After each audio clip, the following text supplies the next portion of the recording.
Hello, everybody. It is me, Jamal, and today I'm going to be reading Sitting, How Four Friends Stood Up by Sitting Down.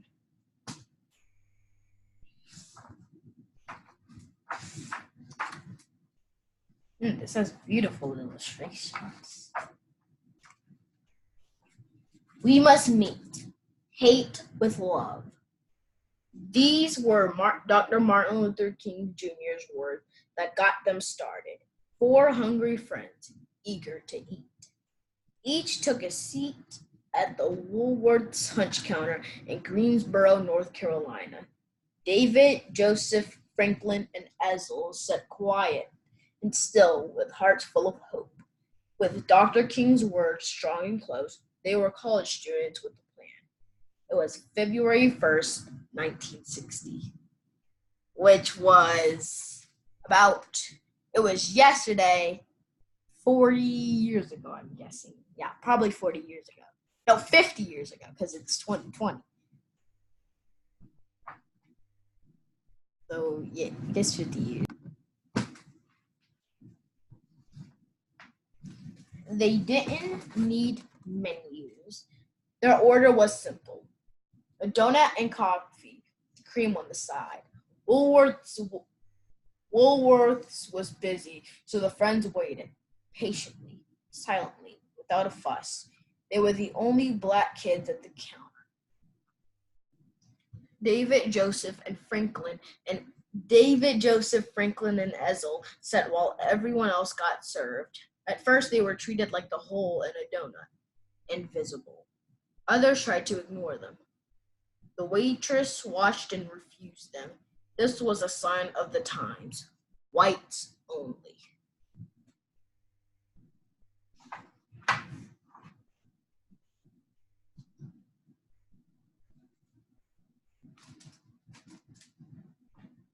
This was the law's recipe for segregation. Its instructions were easy to follow. Do not combine white people with black people. Segregation was a bitter mix. Now it was the friends' turn to ignore and refuse. They ignored the law and refused to leave until they were served.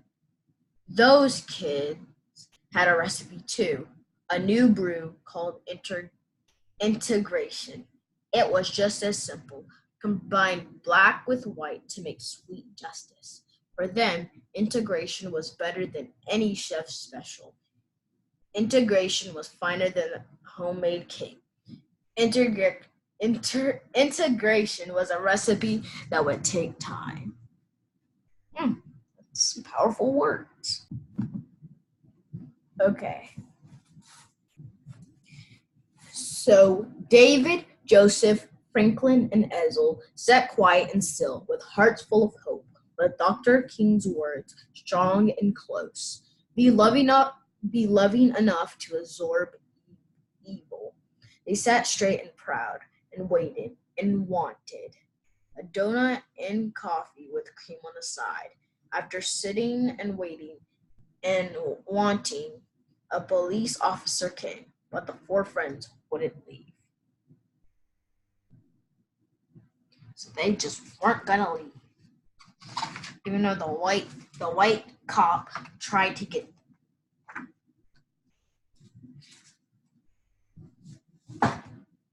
The police officer didn't know what to do. The students were doing nothing wrong. No crime in sitting, no harm in being quiet, no danger in looking hungry. The officer left the lunch counter without doing anything. The Woolworth's man turned off the lights. He announced Woolworth is closed. So the customers left, including four friends, who went home to dinner, where they were served first. Oh, that was a good thing for the cop to do. Because they weren't doing anything, so he couldn't do anything to them because they weren't doing anything.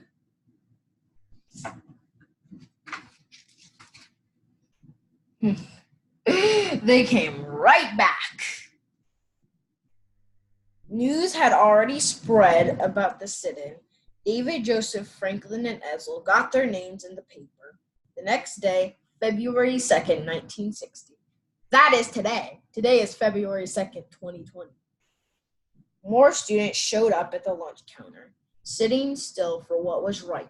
No, no reservations needed at Woolworth. The students seated themselves. They were dressed in their best clothes. They were polite and determined.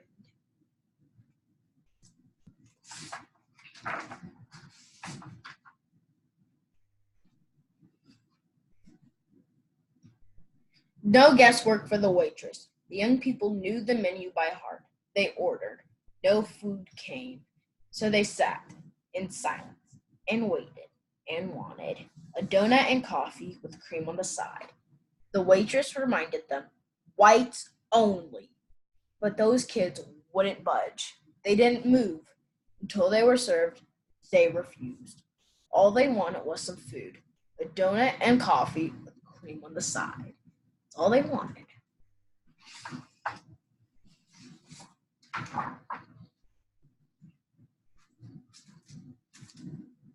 To pass the time, the students read their school books. They wrote in their journals, they finished their homework. They didn't need to read the menu, so they studied for tomorrow's test.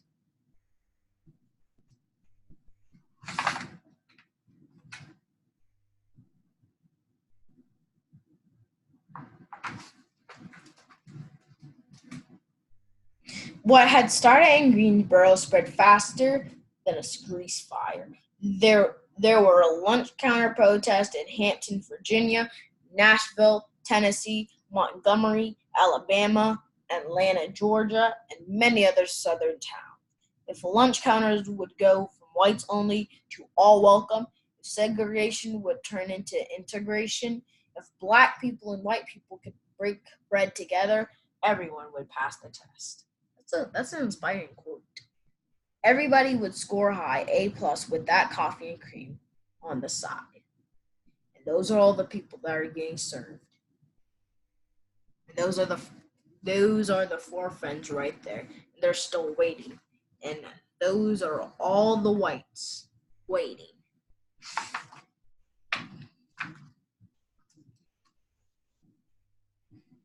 But many folks were not motivated to make that grade. As the sit-ins grew, angry people gave students a big host of hatred. Served up hot and heaving coffee poured down their backs, milkshakes flung in their faces, peppers thrown in their eyes, ketchup not on the fries, but dumped on their heads. They yelled at the students, "We don't serve your kind! Go home! Goodbye!" The students wanted to lash out, but couldn't. They wanted to strike back, but didn't. Sitting still was so hard. Practicing peace while others showed hatred was tougher than any school test. That's true. Now, there were news cameras filming the sit-ins and viewers at home watching it all on TV. The students were more determined than ever to show the world the meaning of peace. So they sat in silence, with hearts full of hope, with Dr. King's dream true and close. These were the words that kept them going. We must meet violence with nonviolence.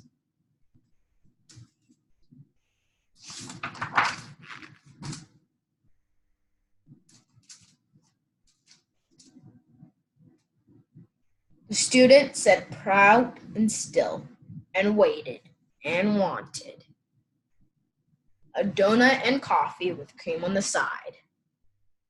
Was the bus. Soon the sit-ins grew bigger and wider. White students joined their black friends to protest the unfair treatment by restaurant owners who would not serve food to black patrons. They also segregated libraries, buses, parks, and pools.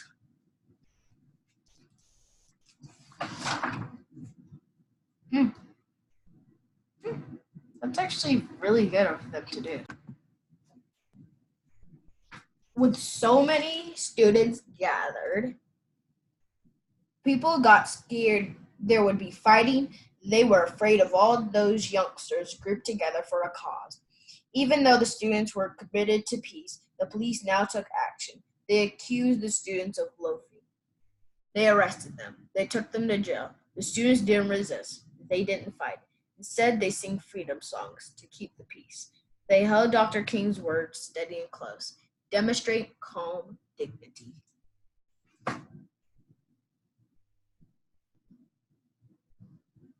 Nice words.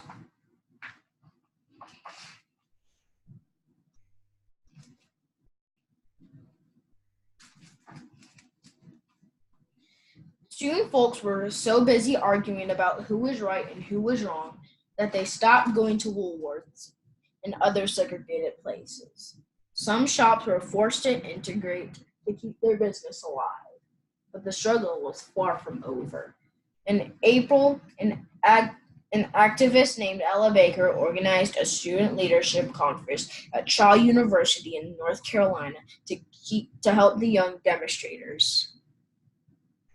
With Ella, the students formed a Student Nonviolent Coordinating Committee, SNCC. Inspired by Dr. King, they came up with powerful words of their own. These are the words that became the SNCC slogan. We are all leaders. So there is no one leader that rules everybody. They are all rulers. Oh, another sign. That's Martin Luther King and that's Lyndon B. Johnson, if you don't know who those two are. That's Martin, that's Lyndon B. Johnson. And Lyndon B. Johnson was one of the presidents in 1964. In 1960.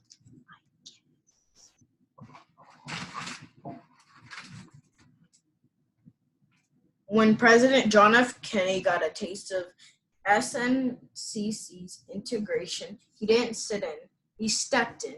On June 11, 1963, the president went on TV. He urged Americans to treat each other fairly. He then told Congress to take action against segregation.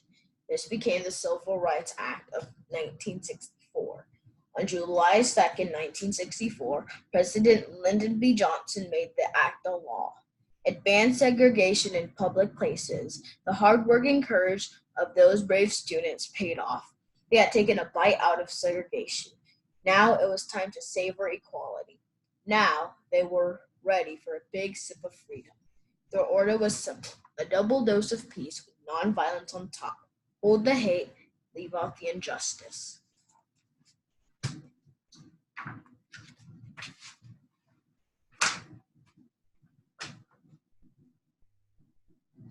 I'll let you see the page. There it is. Now the students had the right recipe for integration.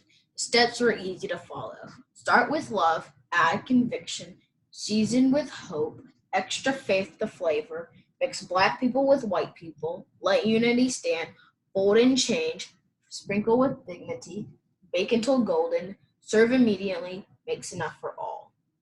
After weeks of sitting, when their backsides ached, after months of being still, when their feet fell asleep, after years of praying for laws to change, when they were so hungry for equality, the young people finally got what they ordered. It was worth the wait. It was served to them exactly how they wanted it. Well done. And here is the end. And oh, integration sure tasted good. Those courageous young people enjoyed every bit. They came back to Woolworths for seconds and thirds, and for many helpings after that. When the sit-ins were all done, the students left a big trip. A donut and coffee with cream on the side is not about food, it's about pride. These were the words that filled them up. The end. Then this is the timeline. All these. And that's the end of the, oh, and here's a real picture of the four, the Greensboro Four. the